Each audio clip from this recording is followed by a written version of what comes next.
नमस्कार, US talks में आपका स्वागत है। आपके साथ मैं हूं अभिषेक सत्यव्रतम और मेरे साथ दिल्ली स्टूडियो से जुड़ गई हैं मेरी सहयोगी पूजा त्रिपाठी।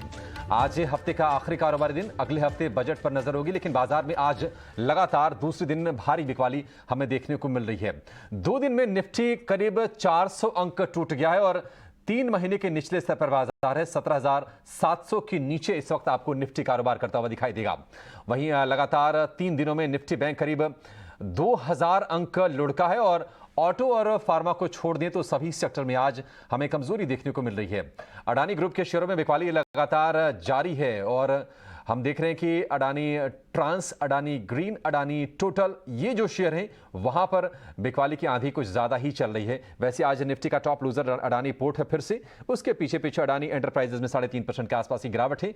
आज से एफपीओ भी खुल गया है रिटेल निवेशकों के लिए और इसमें मौका होगा 31 जनवरी तक पैसे लगाने का, लेकिन हम तेज बिकवाली देख रहे हैं। वहीं अगर हम बात करें नतीजों के दम पर तो टाटा मोटर्स में देख रहे हैं कि आज जबरदस्त उछाल है। शेयर है 7% के उछाल के साथ निफ्टी का टॉप गेनर और हम देख रहे हैं कि 7 तिमाहियों के घाटे के बाद ये कंपनी मुनाफे में लौटी है और ब्रोकरेज हाउसेस की तरफ से बढ़िया टारगेट्स यहां पर निकल के आए हैं 500 रुपए से ऊपर के। वहीं हम देख रहे हैं कि नतीजों के चलते डिक्सन टेक में निराशा है और जिस तरह से Q3 के नतीजे हैं उसके बाद कंपनी ने FY23 के लिए यानी कि मौजूदा कारोबारी साल के लिए आय के गाइडेंस में एक भारी भरकम कटौती की है और उसके चलते हम देख रहे हैं कि डिक्सन टेक का जो शेयर है वो तकरीबन 15% टूटकर कारोबार कर रहा है। तो बाजार की ये स्थिति है। बाजार में आपको करना क्या है, इसको आगे हम इसका विश्लेषण करेंगे, समझेंगे कि आपकी रणनीति क्या होनी चाहिए। आपके जो भी शेयरों से जुड़े सवाल हैं वो भी शामिल करेंगे, लेकिन इसके पहले जरा कुछ नतीजों को लेकर मैनेजमेंट हमारे साथ जुड़ रहा है, उनसे बातचीत कर लेते हैं। तीसरी तिमाही में इंडियन बैंक ने अच्छे नतीजे पेश किए हैं और एनआईआई में 25% की बढ़ोतरी हुई है, तो मुनाफे में 109% का उछाल दिखा है। नतीजों पर बातचीत करने के लिए हमारे साथ जुड़ गए हैं बैंक के एमडी और सीईओ शांतिलाल जैन। जैन साहब, बहुत शुक्रिया आपका हमें समय देने के लिए। स्वागत है आपका एटीन संदेश पर। सर, सबसे पहले आपसे ये जानना चाहेंगे कि आपकी जो प्रोविजनिंग है वो हम देख रहे हैं कि अभी भी थोड़ा सा ऊपर के स्तर पर है। आप ये बताइए कि आखिर इसके पीछे की वजह क्या है और आगे जाकर आप किस तरह से रिकवरीज की उम्मीद कर रहे हैं?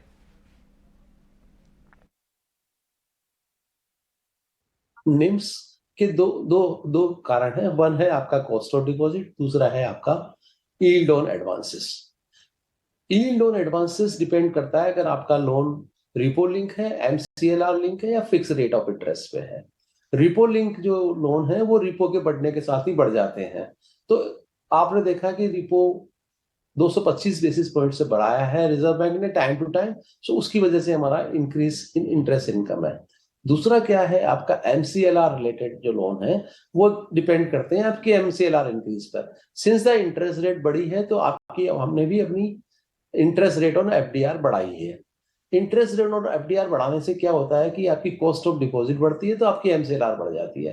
तो एमसीएलआर आपकी फर्स्ट डे से ही इफेक्टिव हो जाती है जिस दिन डिक्लेयर करते हैं। Where is cost of deposit में क्या होता है कि जैसे जैसे एफडीआर रीप्राइसिंग के लिए आती है तैसे तैसे कॉस्ट बढ़ती है। सो इन दोनों के बीच जो टाइम लेग रहता है उसका बेनिफिट इंटरेस्ट रेट की इनकम में पड़ता है। गोइंग फॉरवर्ड क्या है कि हमारा 56% जो है एमसीएलआर लिंक है।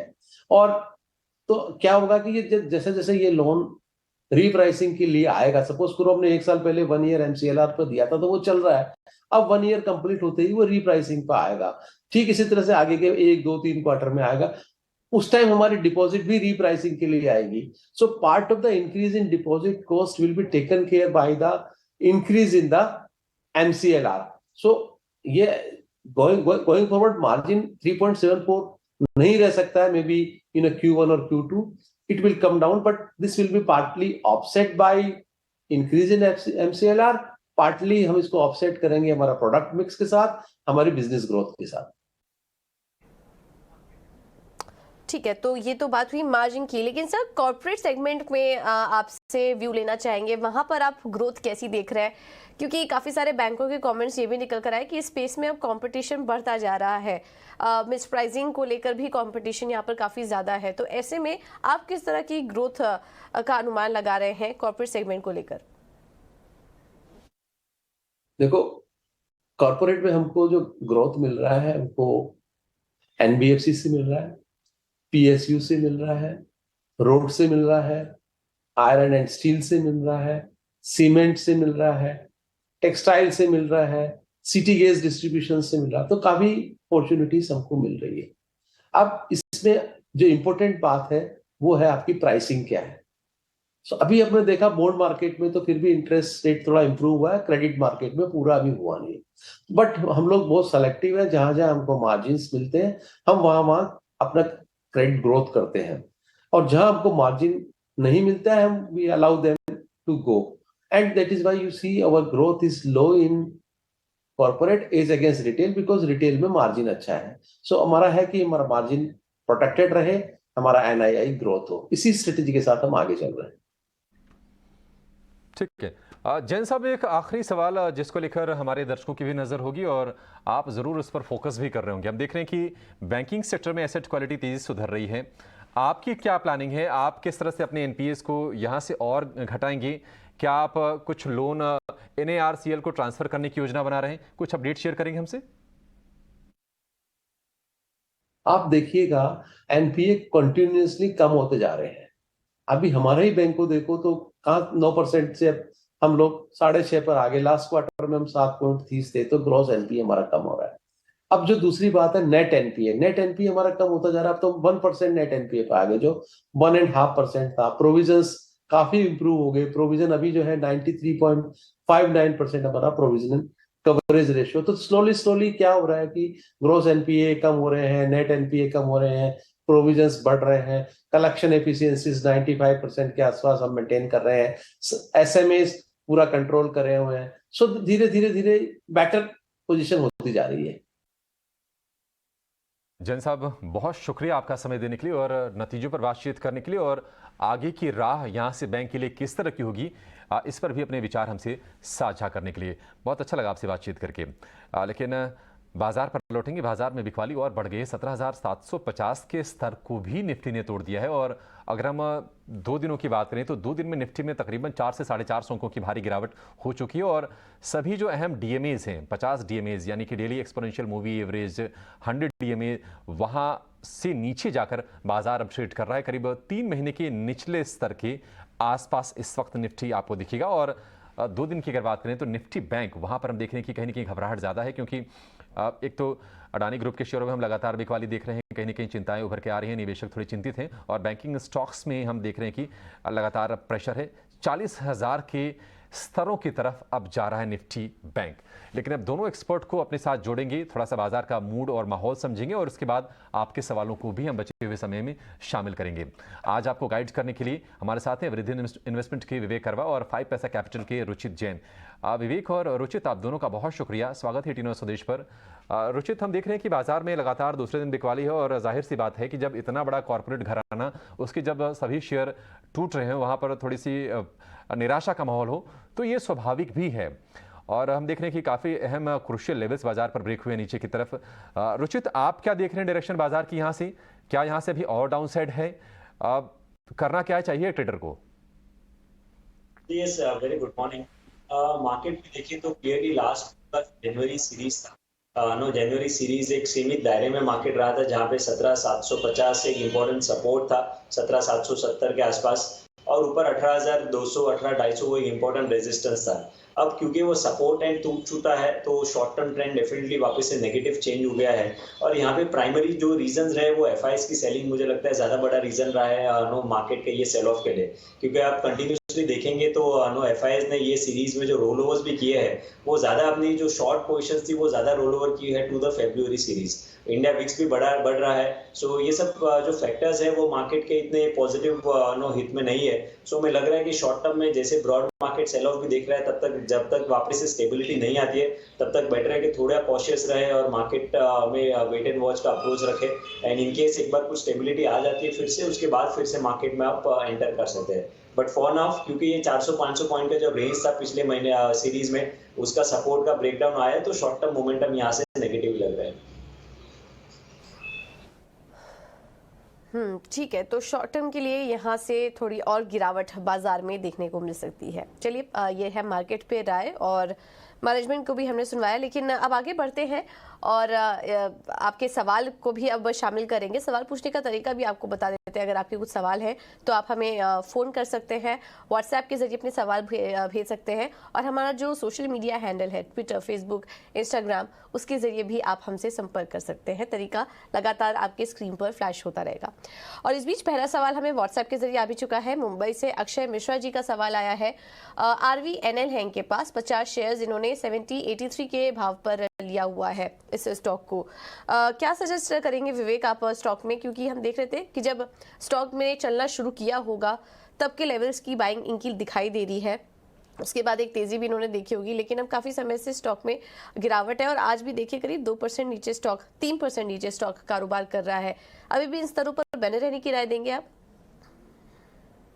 देखिए, इतना डीप करेक्शन तो नहीं हुआ अभी तक स्टॉक में, क्योंकि 83 84 गया था हायर लेवल्स पे, और उसके बाद में अभी 73 74 पे चल रहा है। तो मतलब बहुत बड़ा करेक्शन नहीं मानूंगा, हालांकि 10-12% का हो गया, लेकिन बट अगर मार्केट को भी रखें नजरिए में, तो बहुत बड़ा करेक्शन आ सकता था जो नहीं आया। वो दिखाता है कि स्टॉक में अभी भी स्ट्रेंथ है, और मुझे लग रहा है कि जिस हिसाब से कंपनी आज परफॉर्म कर रही है, और गवर्नमेंट का फोकस जिस हिसाब से आज रेलवे पे है, मतलब एक रेलवे सिर्फ रेलवे ही एक बहुत बड़ा इंफ्रास्ट्रक्चर स्पेंडिंग के रूप में उभर के आ रहा है ऊपर। और मुझे लग रहा है, देखिए हम लोग बात कर रहे हैं 3 ट्रिलियन 5 ट्रिलियन इकोनॉमी जाने की, और अगर 5 ट्रिलियन इकोनॉमी में आपका अगर गुड्स जो जो रेलवेज है वो अगर 60-70 की एवरेज पे चले, तो इकोनॉमी इतनी फास्ट डेवलप नहीं हो सकती। तो सरकार का ये मानना है कि ये ट्रेन सारी की सारी मिनिमम 80 से लेकर 100 की स्पीड में चलना, और इसके लिए सारा का सारा अपग्रेडेशन हो रहा है। तो स्टॉक आज भी वैल्यूएशन कम लग रहा है। लॉन्गर टर्म के लिए डेफिनेटली एक बाई रहेगा ये, और ये अपॉर्चुनिटी दे रहा है इस डिप में खरीदने के लिए। तो लॉन्ग टर्म के लिए बाई रहेगा। शॉर्ट टर्म में हाँ, हो सकता है पैनिक में 63 तक जाए, लेकिन एक बाइंग अपॉर्चुनिटी के रूप में ही आप इसको देखिए। ठीक है, रेल विकास निगम में खरीदारी के मौके के तौर पर इस गिरावट को देखना चाहिए। 73 रुपये के आसपास का भाव है, लेकिन रेल के अलावा ऑटो स्टॉक्स भी आज दौड़ रहे हैं, और बाजार में कुछ ही ऐसे शेयर हैं जहां पर आज आपको रौनक दिखेगी। ऑटो स्टॉक्स का जो खेमा है आज वो लीड कर रहा है, और टाटा मोटर्स और बजाज ऑटो में ये होड़ लगी है कि आज निफ्टी का टॉप गेनर कौन बनेगा।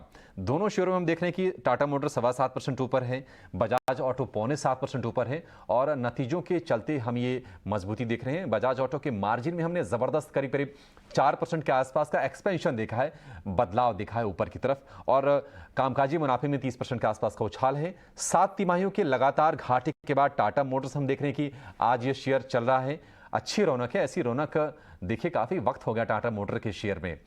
अब रुचित 450 रुपए पर टाटा मोटर देखिए ट्रेड कर रहा है, और ये वो भाव है अब जो कई सारे एक्सपर्ट्स ने शेयर भी किए थे कि 440 से 450 की रेंज में शेयर जाएगा और आपको इसके लिए बाइंग करनी चाहिए, और शायद जितनी उम्मीद थी जिस रफ्तार से जाने की उससे कहीं पहले हो गया।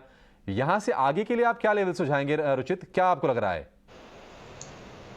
शॉर्ट टर्म ट्रेंड तो स्टॉक का भी पॉजिटिव लग रहा है। इनफैक्ट सिर्फ आज के ट्रेडिंग सेशन में ऑल्दो ये अच्छा गैप अप हुआ है, बट पिछले सप्ताह में ये स्टॉक ने जो पूरे कंसोलिडेशन या ट्रायंगल का फॉर्मेशन था उससे ब्रेकआउट स्टॉक ने दे दिया था, और आज का जो फॉलो अप मूव है ऐसे मार्केट में वो क्लियर इंडिकेट कर रहा है कि यहाँ पे ट्रेडर्स को अच्छा बाइंग इंटरेस्ट ट्रेडर्स की तरफ से ये स्टॉक में आगे भी कंटिन्यू रहेगा। सो मैं कहूंगा कि एग्जिस्टिंग कोई पोजीशंस है तो डेफिनेटली ये स्टॉक में अभी बने रहने चाहिए। मेरे ख्याल से प्राइस वाइज करेक्टिव फेज था वो शायद अब पूरा हो चुका है, और यहाँ पे भी प्राइस वाइज मेजर करेक्शन अभी नहीं आएगा। इनकेस कुछ डिक्लाइन अब फिर से आता है तो डिप्स पे आपको फिर से बाइंग इंटरेस्ट स्टॉक में दिखेगा। सो आई थिंक यहाँ पे कोई भी एग्जिस्टिंग पोजीशंस है तो सर्टेनली ये स्टॉक को थोड़ा मीडियम टर्म पर्सपेक्टिव से का व्यू रख के होल्ड करना चाहिए।